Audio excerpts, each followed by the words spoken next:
Welcome to the deep dive. Today we are taking an intimate, almost granular look at a highly structured civilization, the fiercely traditional Igbo society of Umuofia. And we're looking at it right at the moment its entire foundation begins to crack. Exactly. We're not just, summarizing a story here. We are trying to analyze the anatomy of a cultural system under extreme duress. That's right. We're essentially pulling apart the blueprints of a society where status was earned, not inherited, and where justice was quite literally administered by ancestral spirits. The sources we're drawing from are these foundational excerpts detailing the meticulous rules of life, the nature of achievement. And of course, that seismic shift brought about by sudden external administration. What's really remarkable about this material is the sheer level of detail. The detail regarding their social fabric, how they talk, how they eat, how they worship. Every custom is like a brick in the wall of their civilization. It really is. So our mission today is to extract the absolute structure of this social fabric and understand how two forces, the intensity of personal ambition, embodied by the great warrior Okonkwo. And on the other hand, the sheer rigidity of tradition. Yes. How those two things determine Umuofia's reaction to internal crises and eventually to this catastrophic cultural change. And that really leads us to the critical driving question of this whole deep dive, doesn't it? What's that? What happens when an unstoppable, subtle force, this relentless sort of creeping external administration and missionary effort, meets an immovable object? And that object is both the culture itself. Yes, the established, proud culture of strength you find in Umuofia, and the complex, deeply flawed character of Okonkwo himself. We really need to see how the man and the system kind of failed together. Okay, let's unpack this. I think we have to start right at the very top. How Umuofia defined greatness and manhood. To even begin to step into Umuofia, you have to understand their core social philosophy. It was, in a way, a meritocracy. But a harsh one. A very harsh one. Fame was never inherited. It rested entirely on, and the source uses this phrase, solid personal achievements.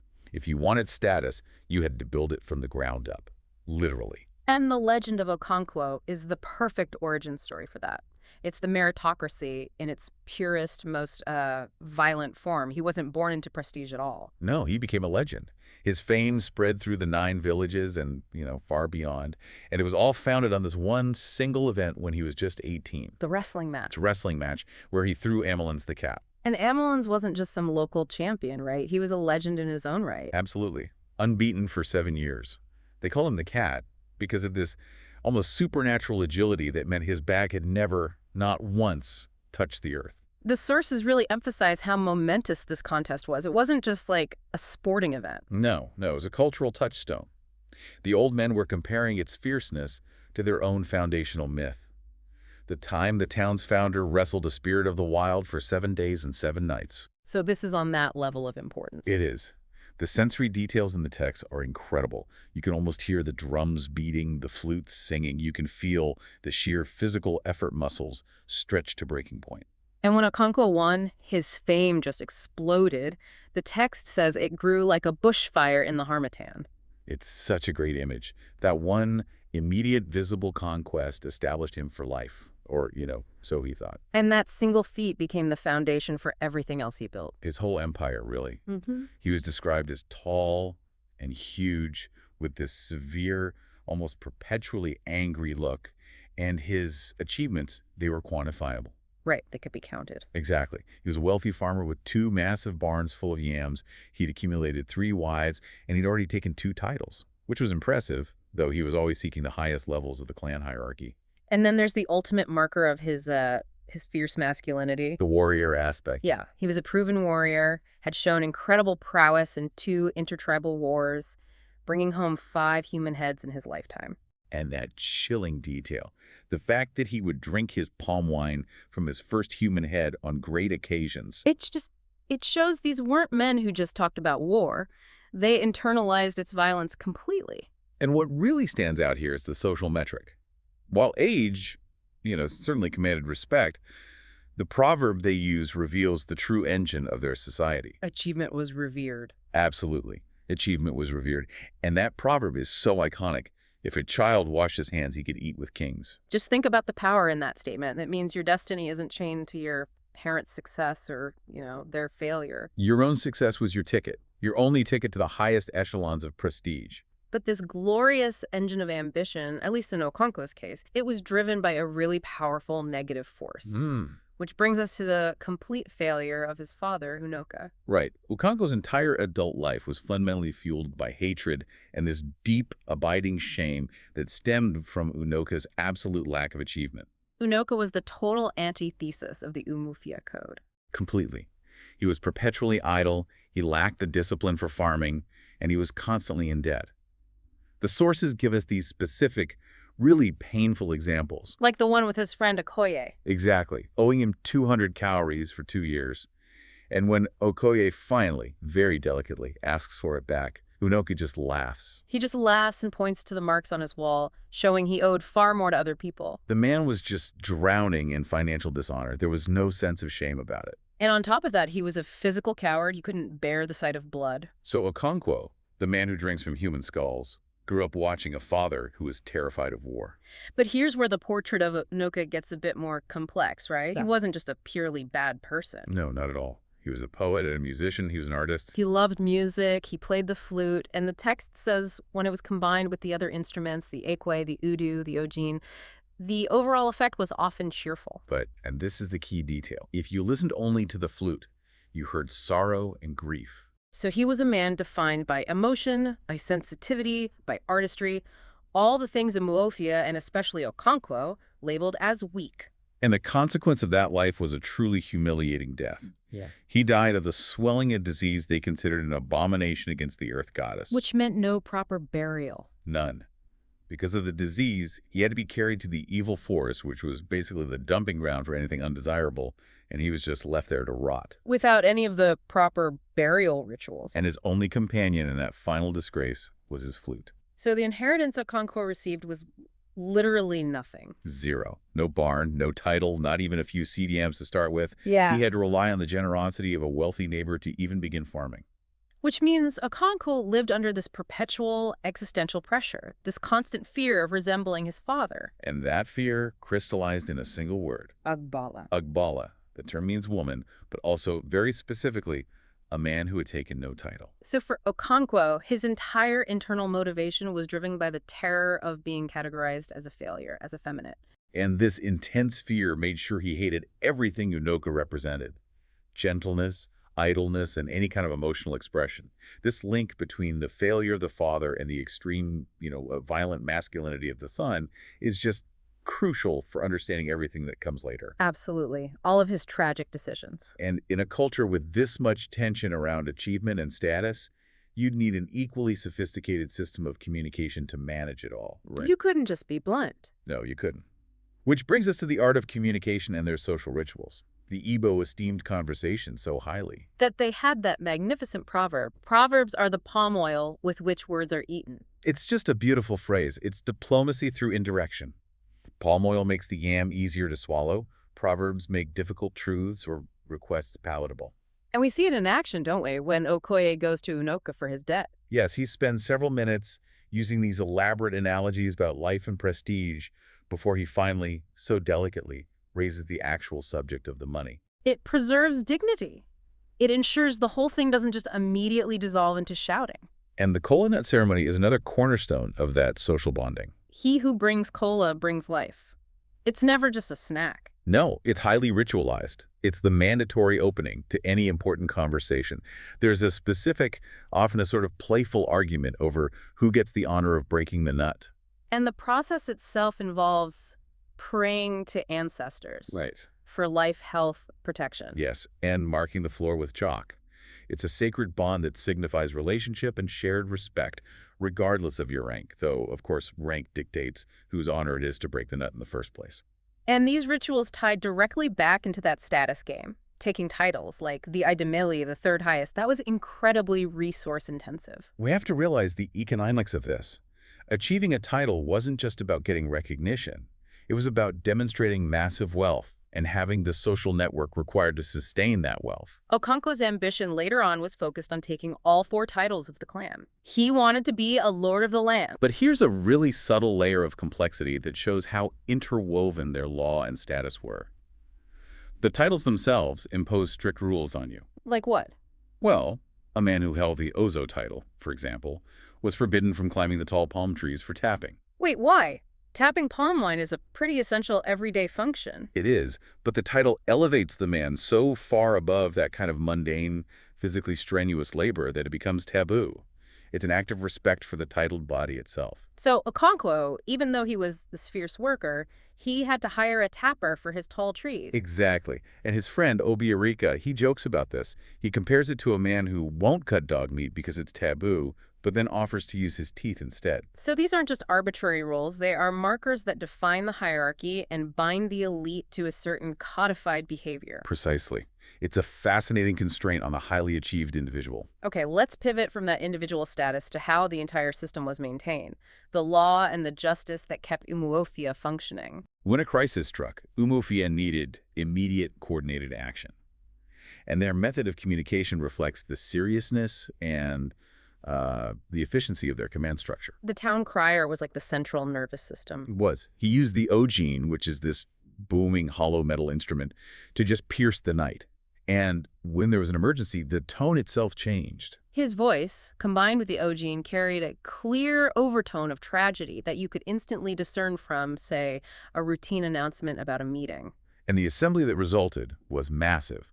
The sources estimate 10,000 men gathering in the marketplace. 10,000. Just think about the logistics of that mobilization without phones or any mass media. It speaks to the absolute authority and centralization of the clan's leadership. And these men weren't just standing around. They needed to achieve immediate consensus and focus. Which is where the oratory came in. Ogbuefi, the speaker, he establishes silence through this powerful, almost religious ritual. He bellows Ubufia Queno 4 times, addressing the 4 cardinal directions. And the entire 10,000-strong crowd roars back the collective affirmation, "Ya!" It's a physical, audible manifestation of a unified will. It must have been an incredible thing to witness. And that collective will was feared, wasn't it? Oh, yes. Umuofia held power because of its size, its prowess in war, and its perceived magic. They were protected by a war medicine called Agadi Nwai, which means old woman. But here's the critical check on that power. The moral code. Right. Umuofia was bound by a moral code. They never went to war unless the case was deemed clear and just, and this is key accepted by the Oracle of the Hills and the Caves. That oracle check is so important. It moves the decision out of the purely political realm and into the sacred. So when the neighboring village of Mbino murdered Ogbuefiudo's wife... They didn't just rush into battle. No. They issued the standard, ritualized ultimatum: war or compensation. And they got the compensation. A young man, Ikemefuna, and a virgin. It's a form of conflict resolution that's managed through power projection. It ensures the balance is maintained without an immediate, devastating war, as long as the offense is acknowledged. It shows a highly evolved statecraft. But when dealing with internal conflict, the system needed a more divine touch. Which brings us to one of the most striking elements of Umuofia's law, the egwugwu. The egwugwu are just fascinating. They are these masked spirits, the returned ancestors, who literally emerge from the earth to administer justice in the Ilo, the village green. And there are 9 of them. 9 of them, each representing one of the 9 villages of the clan. And their leader is known by the terrifying title, Evil Forest. It's judicial theater, but elevated to the sublime. It is. They speak this esoteric, guttural language, and they refuse to address humans as anything but bodies. And women are prohibited from the House of the Spirits and are supposed to flee on sight. Right. This sacred awe maintained the inviolability of the whole legal process. You aren't arguing before men. You're arguing before the departed founders of your entire tribe. And we get a window into this system with a specific case, a domestic dispute. Uzawulu versus Adukwe. The husband, Uzolu, claimed his wife Mgbafo had fled and her family refused to return the bride price. But her brother, Udukwe, he countered that Uzolu was a brute who beat Mgbafo so badly that she miscarried.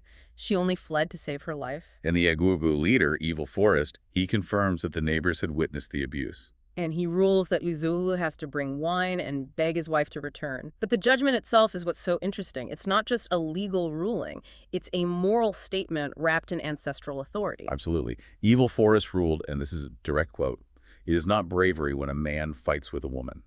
That statement directly challenges the toxic masculinity that pervades so much of Umuofia and, specifically Okonkwo's whole philosophy. It implies that true strength is self-restraint. And what's more, Odukwe, the brother, issues this fierce threat right there in the courtroom. If Uzulu ever laid a hand on Mgbatho again, his genitals would be cut off. And the egwugwu didn't condemn that threat. No, it was just understood. It was the fierce, necessary protection of familial law operating right alongside spiritual law. So justice is this complex interplay of the spiritual, the communal, and the familial.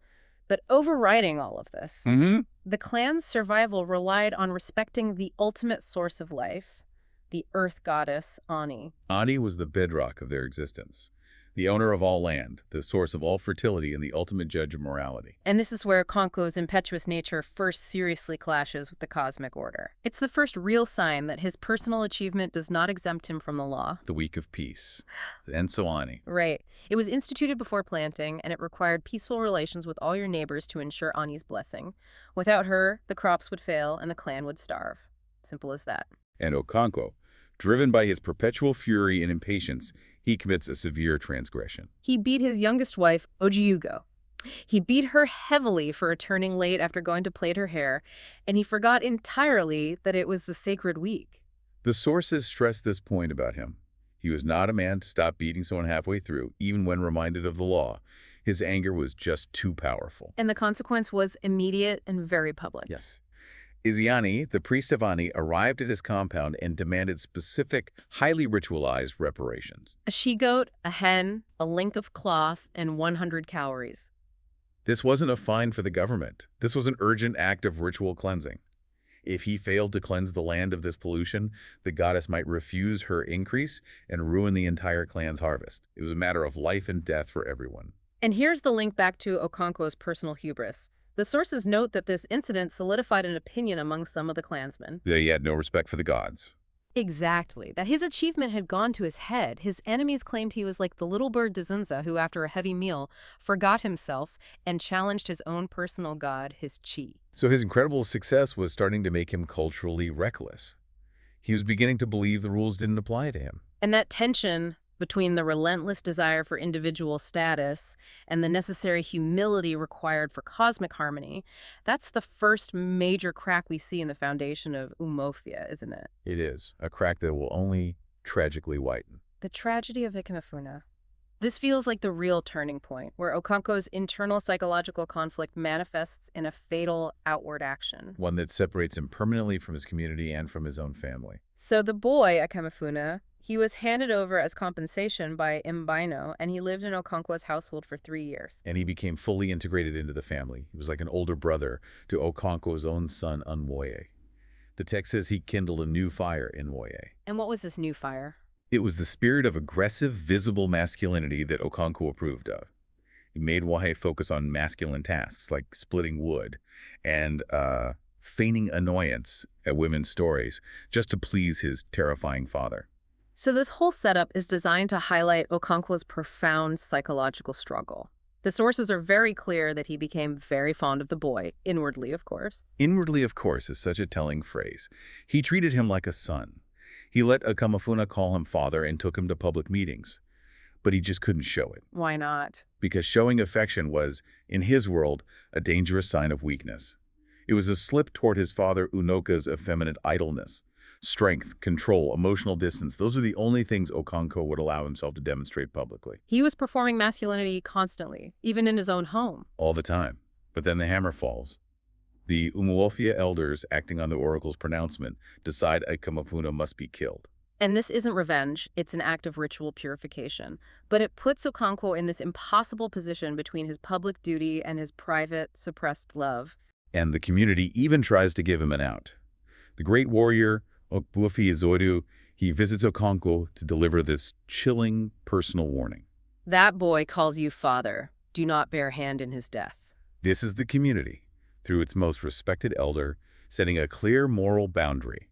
Zoidu is telling him, you are a great man, but this act is not required of you, and it would be a violation of the sacred familial bond. And yet, Okonkwo goes with them. He goes. And we get that heartbreaking insight into Ikemefuna's mind on the journey. He's anxious, but he's still seeking reassurance. Singing a song and counting the rhythm. Yeah, hoping it would end on his right foot, which would mean his mother was still alive. He walked in trust, with Okonkwo walking right behind him. The killing itself is just an agonizing betrayal. When the men draw their machetes and the first one strikes, Ikemefuna, in this primal moment of absolute desperation, he runs. He runs toward the one person he trusts in the world, crying out, "My father, they have killed me!" And Okonkwo's response. This is the detail that unlocks his entire character for me. The source says he was dazed with fear. And he drew his own machete and cut Ikemefuna down. The motivation is stated explicitly, isn't it? He was afraid of being thought weak. And let's just pause there for a second. This is where the Agbala fear comes full circle. He performs the most extreme act of violence imaginable, killing a boy who called him father, just to avoid being labeled woman or failure. But in that very act of excessive, unnecessary violence, he immediately destroys himself psychologically. It's a powerful paradox. The external performance of masculinity results in the deepest internal shame. The psychological fallout is immediate and just devastating. He didn't eat for 2 days. He drank copiously, shivered uncontrollably. He felt like a drunken giant walking with the limbs of a mosquito. His internal monologue is brutal. When did you become a shivering old woman? Okonkwo, you have become a woman indeed. The very thing he sought to avoid through murder became his internal reality. And the collateral damage it extends to his son, Nwoye. For Nwoye, the death felt like the snapping of a tightened bow inside him.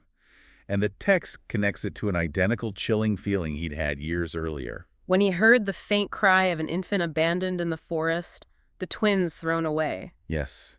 The horror of ritualistic murder, whether of these innocent babies or a beloved adopted brother, it just broke his faith in his father and in his entire culture. Nwoye subsequently becomes silent and emotionally withdraws from Okonkwo forever. He had this deep, vague question about the cruelty of his culture. And the sight of his father murdering Ikemefuna confirmed his worst fears. And the moral verdict on Okonkwo's action is delivered by his best friend, Obiorika, who really functions as the voice of nuanced moral law within the clan. He condemns the act outright. What you have done will not please the earth. It is the kind of action for which the goddess wipes out whole families. He makes the moral high ground so clear. He states plainly he would never have carried out the oracle's decision on his own son. Obieka understands that tradition only works when its rules are tempered by shared humanity and restraint. This dialogue really isolates Okonkwo, doesn't it? His excessive performance of masculinity separates him from the very people he sought to lead. It does. Obieka serves as that critical perspective. He acknowledges the authority of the oracle, but he questions the necessary application of that authority when it conflicts with basic human decency and the foundational bonds of family. He's foreshadowing that Okonkwo's internal rigidity will lead to ruin. Beneath the surface of this warrior tradition and harsh law, the world of Umuofia was also deeply anxious, wasn't it? Riddled with fears about mortality and the capricious nature of the spirit world. We see this so acutely in the relentless tragedy of the Ogbonche child. This is the plight of Ekwefi, Okonkwo said. And the explanation for this cycle of birth and death was entirely spiritual. The child was an Ogbonche, a changeling. This wicked child was linked to the spirit world by something called an iuwa, a special stone, which allowed it to repeatedly die and return just to torment the mother. The ritual to break this spiritual connection was desperate and violent. The medicine man, Okagbo Uyanwa, ordered 2 things. First, the mutilation of the dead children, to mark them, to make them undesirable to the spirit world and prevent their easy return. And second, the finding and disruption of that iuwa. And Izenma, Ekwefi's surviving daughter, was believed to be an Ogbonje who had finally chosen to stay. So when Okagbo was called, he performed this intense, ritualized interrogation that went on for hours, forcing the child to reveal the location of her iuwa. It was an exhausting performance. She led the crowd on this wild chase before she finally pointed to a spot beneath an orange tree. And they dug it up, a smooth, shiny pebble wrapped in a dirty rag. And the sheer relief was palpable. Finding that stone supposedly broke her bond with the spirit world, ensuring her life would continue. This whole episode just shows the extent to which medical and physical reality was overshadowed by spiritual causality. This existential fear of loss is then beautifully contrasted with the oracle's call, where we see Okonkwo's deep, though unexpressed parental love come to the surface. It's the second time we see him clash with the divine order. Azinma falls ill with Iba, a severe fever. And Okonkwo's immediate response is so practical and intensely focused. He doesn't just rely on the medicine man. He gathers specific medicinal leaves, grasses, and barks, cooking them over a fire to create a powerful steam treatment. He forces her onto a stool astride the steaming pot, covering her and himself with a mat to try and break the fever. He will fight for this child with everything he has. But then the spiritual world intervenes directly. Kielo, the priestess of the Oracle of Agbala, becomes possessed. Her voice changes, becoming clear as metal. And she demands to take Ezinma, who she calls my daughter, to the cave shrine miles away. This is terrifying. The Oracle is demanding the child, and who can deny the Oracle? Okonkwo, the great warrior, he actually pleads with the priestess. He asks her to wait until morning. But he is shut down with a stern warning. Beware of exchanging words with Agbala. He's forced to stand down and just watch his beloved daughter get carried off into the night by a frenzied spirit. The sequence that follows is one of the most powerful displays of hidden affection in all the sources. Egwugwu, the mother, driven by this primal terror, secretly follows Kielo through the night. She's running, falling, navigating the darkest forest paths. Determined to rush into the cave and die with her daughter if necessary, she defies the god entirely. But then we track Okonkwo, the man who nearly killed himself with shame after striking Ekemefuna, the man who lives in perpetual fear of weakness. He allows what he considered a reasonable and manly interval to pass. Meaning, waiting until he was sure no one would witness him. And then he also secretly follows them. Wait, he followed them. The great, rigid, emotionless man. Yes. The sources detail that he makes 4 separate trips to the shrine that night, pacing, waiting, terrified. Eventually finding Egwugwu and waiting with her until dawn. So he risks the wrath of Agbala 4 times over for the safety of his daughter and his wife. It's a profound moment of internal contradiction. His public identity is pure, violent, controlling masculinity, defined by avoiding weakness at all costs. Yet his actions that night show this profound, self-effacing anxiety and love. His humanity is visible only in the complete darkness, where the community code can't judge him. It really underscores that his rigidity is a defensive mask he wears, rather than his true, complex nature. Is his personal God clashing violently with the persona he has adopted to survive. He is a man tragically divided against himself, capable of both brutal murder and deeply selfless protection, and it's all driven by the same fear of being seen as vulnerable. Just as Okonkwo's true humanity surfaces in the darkness, his world collapses around him in broad daylight. During the great funeral for Umuofia, the very warrior who warned him about Ikemefuna Okonkwo's old gun explodes. And a piece of iron accidentally pierces the heart of his Zoidu's 16-year-old son. It's an involuntary crime, but the outcome is fatal. The killing of a clansman is an ochu. And because it was accidental, it's considered a female ochu. The punishment is automatic, ritualistic, and completely non-negotiable. Okonkwo must flee to his motherland, Mbanta, for 7 years. And the clan's response is so stark. They set fire to his houses, they demolish his walls, and they kill his animals. But this isn't driven by hatred for Okonkwo as a person. No, it's about the impersonal, absolute necessity of cleansing the land. They are, as the source says, merely her messengers, the messengers of the earth goddess. If the land is not cleansed of the pollution of blood, Ani will refuse her increase, and the entire clan will suffer. Even Obirika, who leads the destruction, he questions the profound complexity of the law. He mourns his friend's calamity, right? Yes, he questions why a man must suffer so grievously for an accident. He connects it to his own tragedy of having to throw away his twin children because the earth decreed it was an offense. So Okonkwo finds refuge with his uncle Ukandu in Mbanta, and Ukandu provides this crucial wisdom of the motherland. Okonkwo is in despair. He's ready to just give up. And Ukandu counsels him against this ruinous despair by explaining the profound significance of the name Nika. Mother is supreme. Right. He explains that while a man belongs to his fatherland when life is sweet, it is the motherland that offers refuge when life is bitter and harsh. It's a lesson in shared suffering and resilience. Ukandu reminds Okonkwo he's not the greatest sufferer in the world. Citing his own daughter, Akwini, who had to throw away many sets of twins, and he says, "There is no one for whom it is well." This is Okonkwo's spiritual lesson in humility. He has to accept the cyclical nature of life and stop fighting his chi. And it's while he's in exile that the first terrifying warning of the external force arrives. Brought by Obirika, who faithfully visits him, bringing money from the yams he sold for Okonkwo year after year. He tells him about the fate of the Abame clan. And the story sounds like a myth. A white man arrives, riding an iron horse, a bicycle. The Oracle of Abam warned that this man was a harbinger, and others would follow like locusts. So Abame, in its fear and folly, they killed the white man and tied his iron horse to a sacred tree. The consequence was total devastation. Later, a larger force of 3 white men and many others surrounded the market on a busy market day. And they used a powerful medicine. We understand this means their advanced weaponry and planning to remain invisible until the market was full. And then they just began to shoot, wiping out the entire clan. Abame disappeared. Uchendu interprets this disaster with the proverb of Mother Kite. Never kill a man who says nothing. There is something ominous behind the silence. The men of Abam were fools because they reacted violently to a silent, unthreatening curiosity. They feared the wrong thing. But Okonkwo, ever the warrior, sees the flaw differently. He focuses on the need for decisive, overwhelming force. He argues Abam was weak and should have simply prepared for war and killed the initial white man immediately, but with full preparation. And that difference in interpretation, fear the silent man versus arm against the known enemy. That's a profound division in strategy. And then, the external force lands directly in Mbanta. The missionaries arrive. A white man and 5 black evangelists preaching of one true God and loudly denouncing the Umuofia gods as nothing more than wood and stone.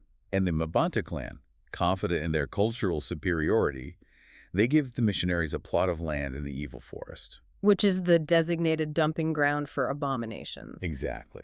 They expected them to die within 28 days, 7 market weeks, believing the powerful spirits of the forest would just destroy them. But when the missionaries survived, the community was genuinely puzzled. They concluded that the white man's fetish, his magic, must be unbelievably powerful, especially since he wore glasses, so they thought he could see and talk to evil spirits. And this survival marked the first 3 converts, who were people on the margins of society with nothing to lose. But the new religion offered something unexpected and profound, especially to young men like Noye. Oh. It was the poetry.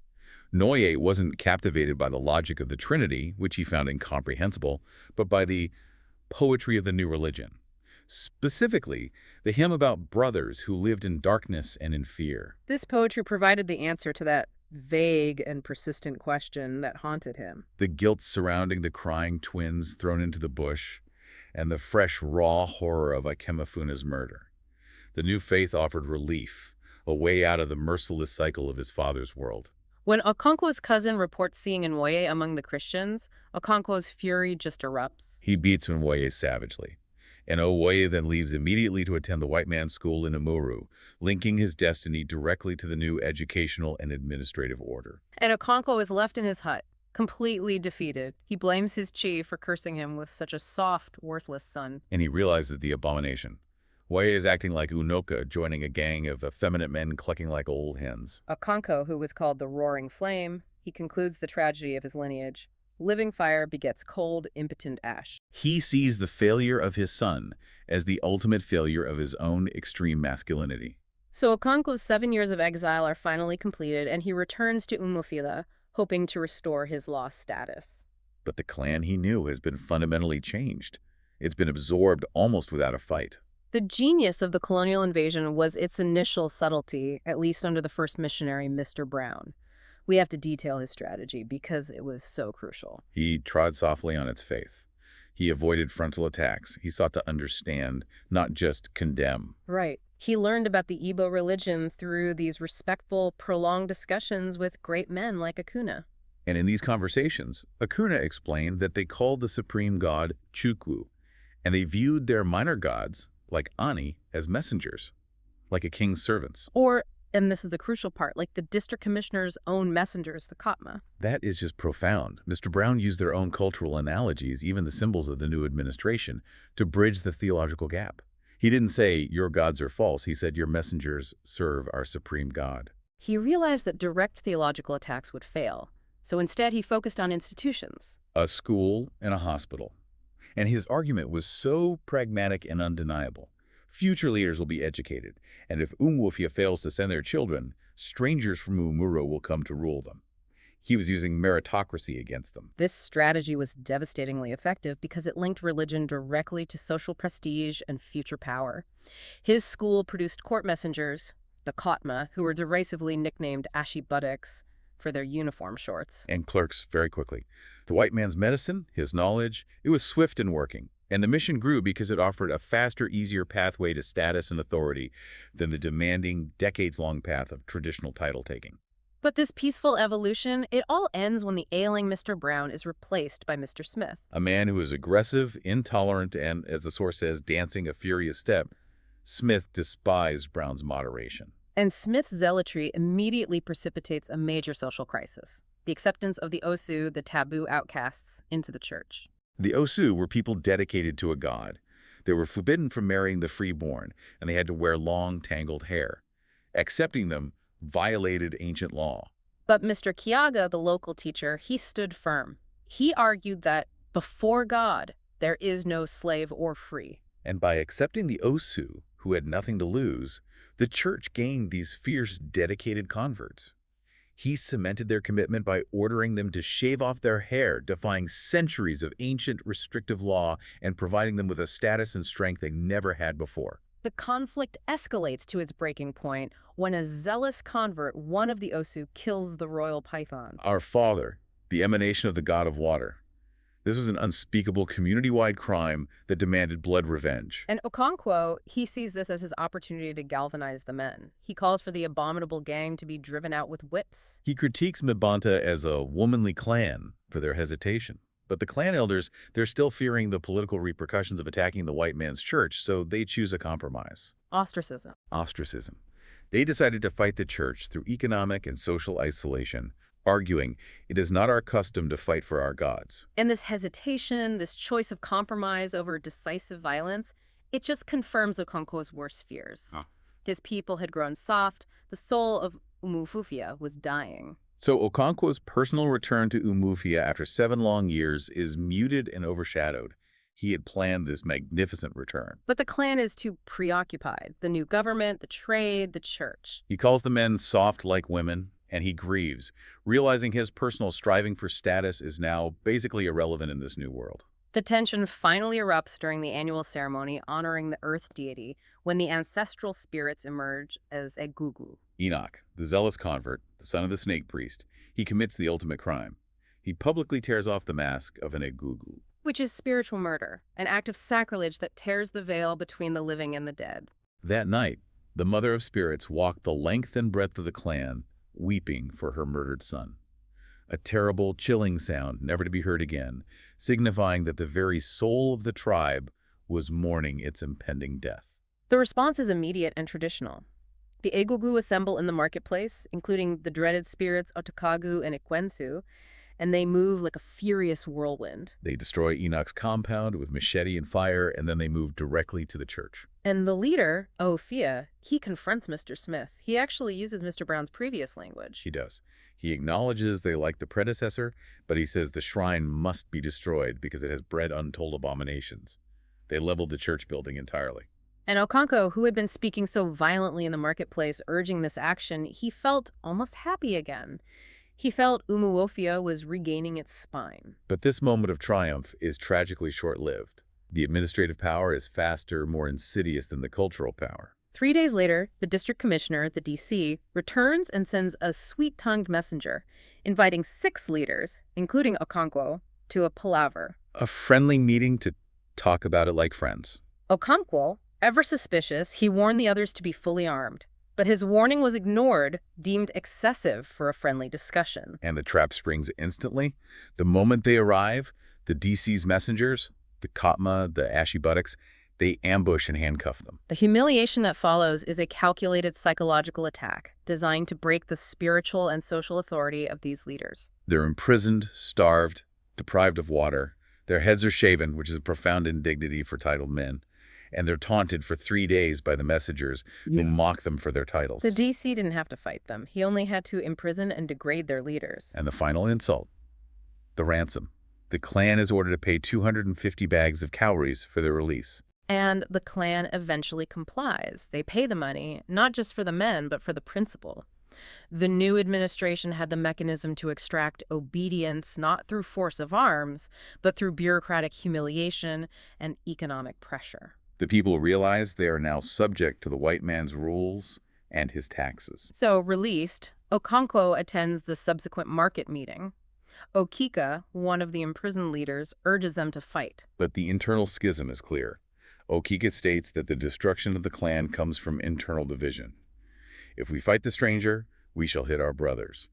The converts, the clerks, the Katma, they are now part of the enemy. And the meeting is interrupted by 5 court messengers, ordering the assembly to stop in the white man's name. This is the final irreversible test of Umuofia's collective will. And Okonkwo draws his machete and kills the head messenger. It is his final, desperate, definitive act of defiance, an ultimate rejection of the new order. But he knows immediately it's pointless. Umuofia, instead of surging forward in attack, broke into tumult instead of action. He discerns freight in that tumult. Yes. The clan had chosen silence, confusion, and compromise over the violence he demanded. He realizes he's alone. His entire life was spent trying to lead Umuofia, and in this critical moment, Umuofia chooses not to follow. The story ends not with a great battle, but with an intimate, personal tragedy rooted in the very code Okonkwo spent his life upholding. And the code he eventually violated. When the district commissioner arrives at Okonkwo's compound with his armed band to arrest him, they find Okonkwo's body dangling from a tree. He has hanged himself. This act is the ultimate cultural abomination. It's even worse than his father's death. Obiorek explains to the commissioner that suicide is an offense against the earth. The man's body is evil, and his own clansmen cannot touch or bury it. Only strangers may perform that task. So Okonkwo, who spent his life running from the shame of his father's death in the evil forest, he commits a crime that makes his burial fate even more dishonorable. He has rejected the earth that he was punished for offending decades earlier. He's ultimately buried like a dog by strangers, achieving the deepest possible state of agbala, of worthlessness, in his final moments. Obirika's furious confrontation with the commissioner is the final, heartbreaking verdict on this entire cultural collapse. That man was one of the greatest men in Umuofia. You drove him to kill himself, and now he will be buried like a dog. But here is the final, devastating piece of the puzzle. The tragedy is immediately reduced, minimized, and just absorbed into the framework of the new regime. The district commissioner ignores the emotional weight of Obirika's words entirely. Completely. He reflects only on the event as material for his planned book, The Pacification of the Primitive Tribes of the Lower Niger. The commissioner decides the story of this fierce warrior's death, this entire complex culture's demise, might warrant a reasonable paragraph at any rate. The profound personal and cultural collapse is reduced to a single, easily digestible footnote in a colonial administrative text. The clash destroyed one of the clan's fiercest warriors, not through a defeat on the battlefield, but through the realization that his own people had been broken. That they had chosen fear and bureaucratic compromise over the violence he valued. The specific, intricate, merits-based culture of Umuofia was weaponized against it. Mr. Brown created new, faster pathways to status, and the DC used those newly empowered court messengers to degrade and control the traditional leaders. So what does this all mean for you? This entire deep dive has chronicled how a resilient culture was dismantled, not by superior military force alone, but by exploiting its internal divisions and turning its own codes of merit against itself. Okonkwo's ultimate tragedy is being reduced to a single, flat paragraph. We see the district commissioner reducing a complex, grievous, political, and spiritual tragedy to a simple administrative anecdote. So a final thought for you to take away is to think about where in modern society profound conflicts, whether they're corporate, political, or social, are reduced to a headline, a soundbite, or a data point. Okonkwo's story is a powerful warning against allowing complex suffering and cultural death to be administratively simplified and forgotten. Food for thought indeed. That's all the time we have for this deep dive. We'll see you next time.